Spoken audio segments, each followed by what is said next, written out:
Hi, I'm Linda, I say, taking a sip of coffee, a 40-year-old self-made woman. Growing up, I always knew I wasn't the favorite in the family. My younger brother John was the star in my parents' eyes from the start. They doted on him, gave him everything he wanted, while I felt more like a guest in our home than their daughter. I glance at Maggie, my best friend, who sits across from me at the kitchen table. I remember one Christmas, John got the latest gaming console and I got a sweater. I laughed bitterly. It was like they didn't even see me. Maggie frowns, her voice soft. That's so unfair, Linda. It must have been hard, feeling invisible. It was, I say, my eyes drifting to the quiet street outside. That's why I left as soon as I turned 18. I knew I had to build something for myself. And I did. I smile, remembering the years of hard work. Every paycheck, every promotion, I saved and climbed my way up. This house, I gesture around, it's modest, but it's mine. It's proof I can stand on my own. Meanwhile, John's life couldn't be more different. Despite all the coddling, he dropped out of college, drifted from one failed venture to another. Now, jobless and with children from different partners, he's moved back in with our parents, relying on their constant bailouts. Maggie shakes her head, a mix of sympathy and frustration on her face. Let me guess, they're still making excuses for him. Exactly, I sigh, the familiar bitterness rising in my chest. It's always about how John needs more help, more chances. They never stop to think that maybe it's their endless rescuing that's kept him from growing up. Our conversation is interrupted by the ringing of my phone. I glance at the screen. It's Mom. I brace myself before answering, already knowing what this call is about. Linda, we need to talk about John. Mom begins, her voice tense. He's gotten himself into trouble with child support. He owes over $3,000, and if he doesn't pay, he could go to jail.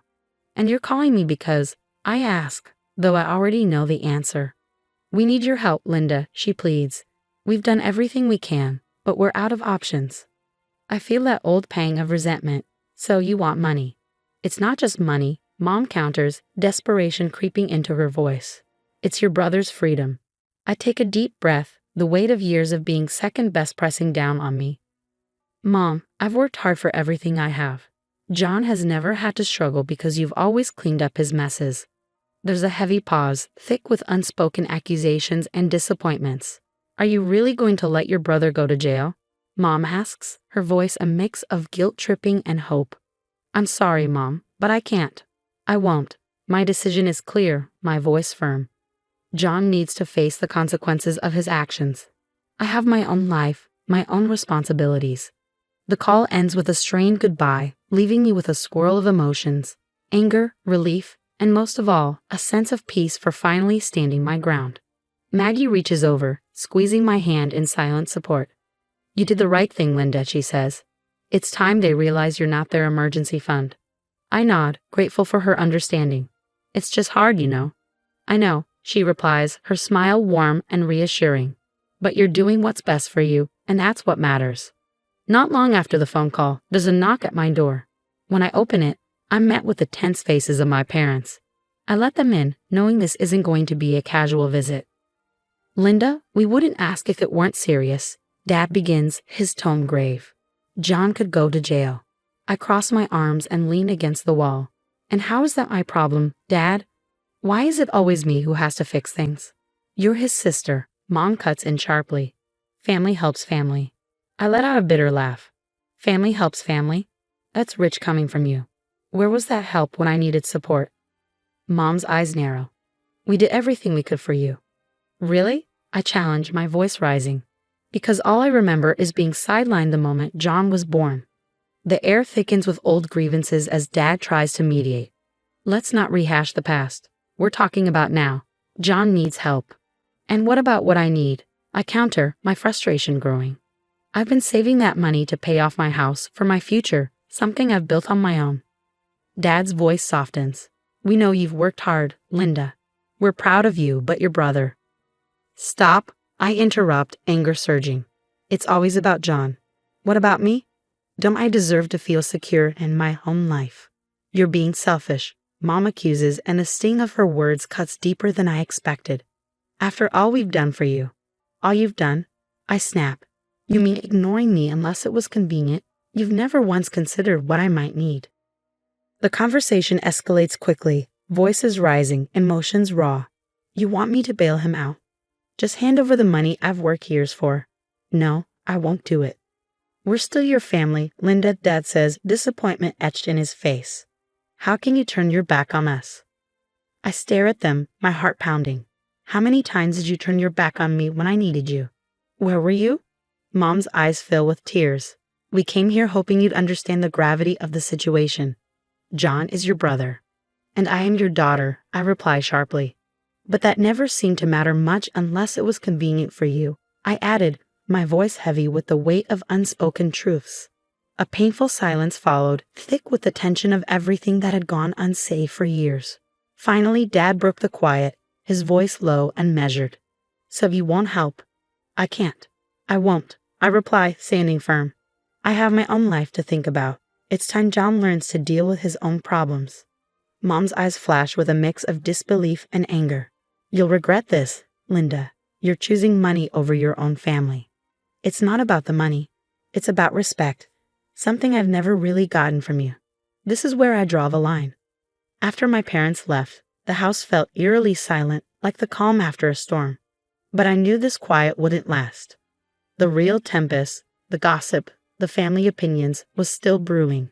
It didn't take long for the news of our confrontation to ripple through the family. Calls and messages started flooding in, each one reminding me of the divide my decision had caused. Some relatives were quick to criticize, echoing my parents' disappointment. How could you refuse to help your own brother? One aunt scolded over the phone, her words sharp and laced with judgment, meant to guilt me into reconsidering. But amid the disapproval, there were also voices of support.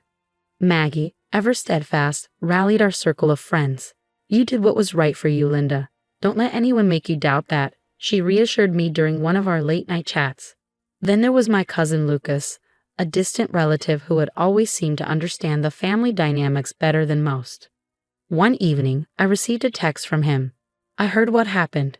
It's about time someone stood up to them. His support was unexpected, but welcome. A reminder that I wasn't alone in recognizing the toxic patterns that had plagued our family for years. As the days turned into weeks, the initial barrage of calls and messages began to wane, but the tension within the family lingered. I attended a family gathering knowing well the kind of reception I might face. Walking into the room felt like stepping onto a battlefield. Eyes tracked my every move, and whispers barely concealed themselves throughout the event. Lucas stayed by my side, his presence a quiet pillar of strength. You're handling this better than most would, he mentioned as we stood off to the side, away from the crowd. I have to, I replied, for my own peace. In the weeks following the family gathering, I focused on building a healthier, more balanced life.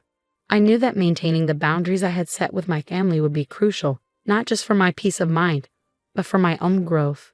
I started therapy, a decision sparked by the resurfacing feelings of guilt and abandonment after the confrontation with my parents.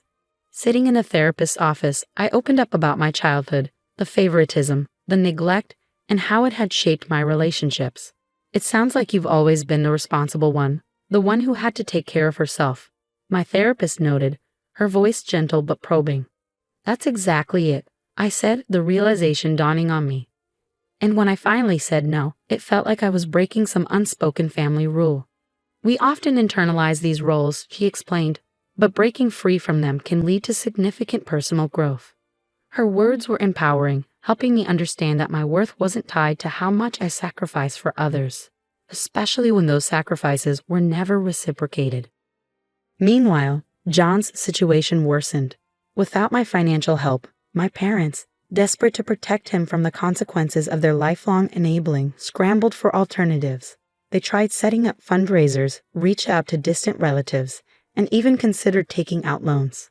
I heard about their struggles through Lucas, who kept in touch regularly. They're really doing everything they can to avoid letting John face the real consequences, he said during one of our calls. One afternoon, I met Maggie for lunch at a cozy cafe, a small haven from the bustling city. We talked about everything from work to personal growth. But inevitably, the conversation turned back to my family. You seem different, Jess, Maggie observed, her eyes thoughtful. More at peace. Maybe, I smiled, feeling the truth of her words. I am. It's been tough, but setting these boundaries has been one of the best decisions I've ever made. I'm finally prioritizing myself." "That's wonderful to hear," Maggie said, her smile wide and genuine. "You deserve this peace, Jess. You've earned it." Months have passed since I firmly established boundaries with my family, and life has gradually settled into a new, healthier rhythm. I took a significant step towards securing my future by legally documenting my decision not to be financially responsible for my parents or John. This wasn't just about protecting my assets, it was a statement of independence and a commitment to prioritizing my own well-being. Despite these safeguards, news of John's ongoing struggles and my parents' worsening financial and health issues still made its way to me, mostly through Lucas, who remained my connection to the family dynamics without pulling me back into old, unhealthy patterns. One evening, I hosted a small gathering at my home. The room was filled with warmth and laughter, a stark contrast to the family gatherings I used to dread. Surrounded by the friends and allies who had supported me through my hardest moments, I felt immense gratitude. Maggie, ever the supportive friend, raised her glass during a toast. "To Linda, for showing us the strength it takes to choose oneself, even when it's hard." The room echoed with cheers, and I felt a surge of pride. These people, my chosen family, understood my journey, respected my decisions, and celebrated my victories as their own. They had been there through the setbacks and challenges, offering comfort and solidarity. As the evening wound down, I found myself at my favorite spot by the window, gazing out at the city lights. The peaceful night offered the perfect backdrop for reflection. I thought about the boundaries I had set and the sense of peace they had brought into my life. It's true what they say, sometimes the hardest boundaries to establish are the ones that ultimately set us free. This realization wasn't an ending, but a beginning. A new chapter in which I could live authentically and unapologetically, prioritizing my well-being and happiness. My relationship with my family might remain strained, but I had found a way to thrive outside the constraints of those old dynamics. As I turned from the window, I felt a quiet triumph swell in my heart. This wasn't just my new normal. It was a hard-earned victory, a testament to the resilience and determination that had guided me through the darkest times. The story of Linda comes to a close. One of overcoming and setting boundaries that we hope resonates with many of you. Now we'd love to hear from you. Do you believe family obligations should always take precedence over personal well-being? Or is it sometimes necessary to put yourself first in order to truly help others? It's a deeply personal and often controversial topic, so please feel free to share your thoughts and experiences in the comments below.